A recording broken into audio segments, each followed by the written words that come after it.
I might point out that no human being has the right to say there is no God. This statement, denial of God in positive terms, is the most irrational, illogical and baseless statement which any human being can make. Even those of you who are not students of logic and philosophy can understand it very well. If a person says that there is not a particular thing existent in this hall, then he will have to prove, in order to prove his statement to be valid and true, he will have to prove that he possesses a comprehensive knowledge of every nook and corner of this hall. Without that, he cannot make this statement. If a person says about a certain thing that that thing is found in this hall, the contrary statement, that a certain thing is found in this hall, it is not necessary for that person to know every nook and corner of this hall. It is quite possible that that thing might be lying at the door, and that person just passes by the door and he sees that thing, and his statement will be accepted as valid. Therefore, anybody who makes a statement there is no God, he will have to prove that he possesses a comprehensive knowledge of all that exists. If he can prove it, then alone he can have the possibility of making this statement, even then his statement may be wrong, because there are illusions from which human beings suffer. Therefore, this stand that there is no God, this stand is not possible for any human being on the face of the earth. And it should be completely ruled out. Then we can take the arguments through another channel, which the learned professor took, and I wish to go on the same path. And there can be 2 points of view about what exists and about what we experience, about this world. One point of view can be and has been that this world has been created by a supreme being, by God. The other point of view has been, and it is also put forward nowadays, that this world has not been created by anything known as God or called God. The question arises, if this world has not been created by God, how did this world come into being? Then, as the learned professor said, the only answer will be that this world has come into being by accident. All right. This world has come into being by accident. It means that this world has come into being by chance. And chance means the absence of law. Therefore, this world in its very origin is without a plan and without a purpose, which means, again, that this world is a blind world, that this world is a blind process. It also means that because there is no God and material reality is the only reality, therefore everything in this world is only physical or material. And this is the line of argument which the materialists take, because the materialistic metaphysics is wedded to behavioristic or mechanistic psychology. And in mechanistic psychology they teach us that to talk about the soul, about the existence of the soul, is sure idiosyncrasy, and even to talk about the mind is something nonsensical. Those of you who might have studied psychology know it, that they say that there is no such thing as mind. Of course, soul is not there, and even this mind is not there. There is no such thing as the mind. It is only the brain, which is a sort of physiological, biological mechanism, and it works through itself on the basis of permutation combination, and the brain secretes thought as liver secretes bile. So, on the basis of materialistic philosophy, everything is conceived in physical terms alone. that man is only a physical being. This world is only physical or material. Now, if this world is a chance order, because it came into being by chance, then this world is a chance order. What does it mean? It means that everything in this world comes into being by chance. It stays here by chance. The human beings enjoy here by chance, suffer here by chance, die out by chance.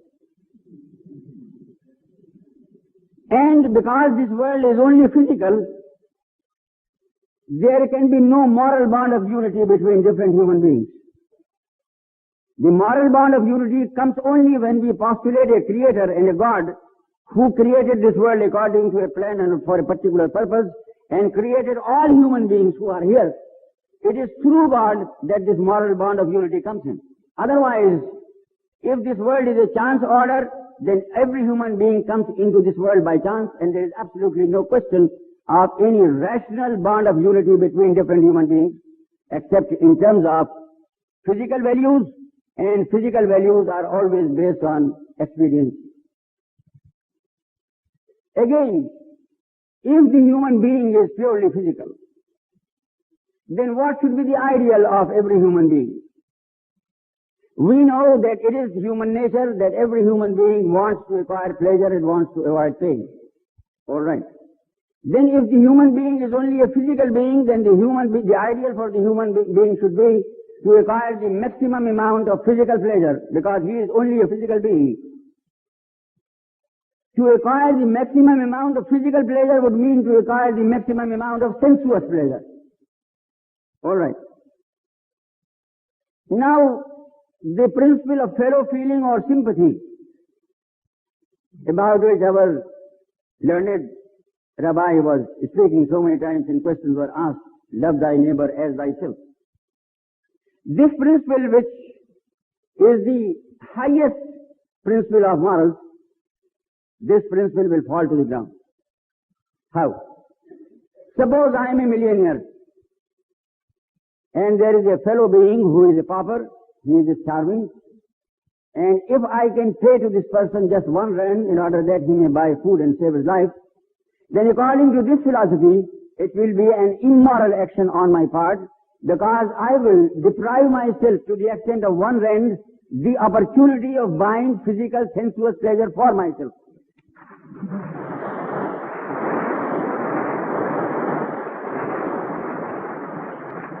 Then again, if this world is a blind process and it is a chance order, then all attempts by human groups for making plans and making codes of law, whether for the administration of the family or for the administration of a business concern or for the administration of an educational institution or anything else, all this activity of formulating the law would be an unnatural and irrational activity, because it will violate against the very nature of this world being a chance order. It is a lawless world, and there should be no talk of law in this world.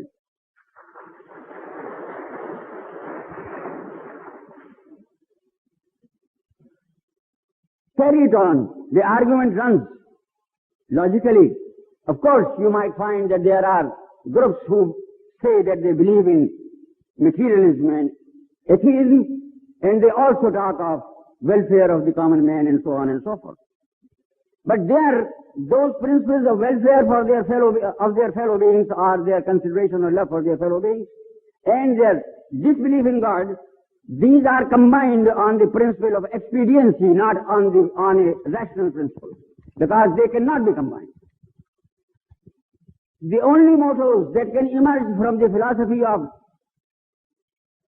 denial of God would be 2, which are very famous and very well known, but I would repeat them here. The first one is, eat, drink, and be merry, for tomorrow we die. Eat, drink, and be merry, for tomorrow we die, because this world, this human life here, is a bad bargain, and we have to make the best of this bad bargain. The world has no meaning. Life has no meaning, absolutely, because meaning comes into life only through belief in God. Without that, there is no meaning. And because on this basis there can be no meaning, therefore the motto can only be this: eat, drink and be merry, for tomorrow we die. This is number one. And the other one would be, and it is, everyone unto himself, and devil take the hindmost. What claim can another human being have on me? Will not have. The claim comes only when we believe in God, and when we believe that He has created everything ab novo, that He has brought into existence all human beings with a definite plan and for a certain purpose. Then only that sanction comes in, otherwise not. Otherwise it is sheer expedience. And expediency stands on shifting sands. A thing may be expedient for me today. Just the opposite will be maybe expedient for me tomorrow. And what is expedient for me at this moment may not be expedient for another person. And unless we know that there can be no human organized society, unless there are laws which are universally binding and applicable, otherwise there would be actually no basis for having a sort of social order. Finally, this theory of denial of God, this stand which a person might take that there is no God, the logical consequence would be finally that only the principle of might is right will be the rational principle for the human beings to follow. And the principle of might is right, which in the field of biology, the great founder of this materialistic philosophy, namely Charles Darwin, he has used the words survival of the fittest. Of course, in the context of biology. But these same words are to be used in every context on the basis of this materialistic philosophy which says there is no God. Might is right. And might is right, believe in it. And every one of us will be living under the law of the jungle and would like to commit suicide earlier than we might want to die.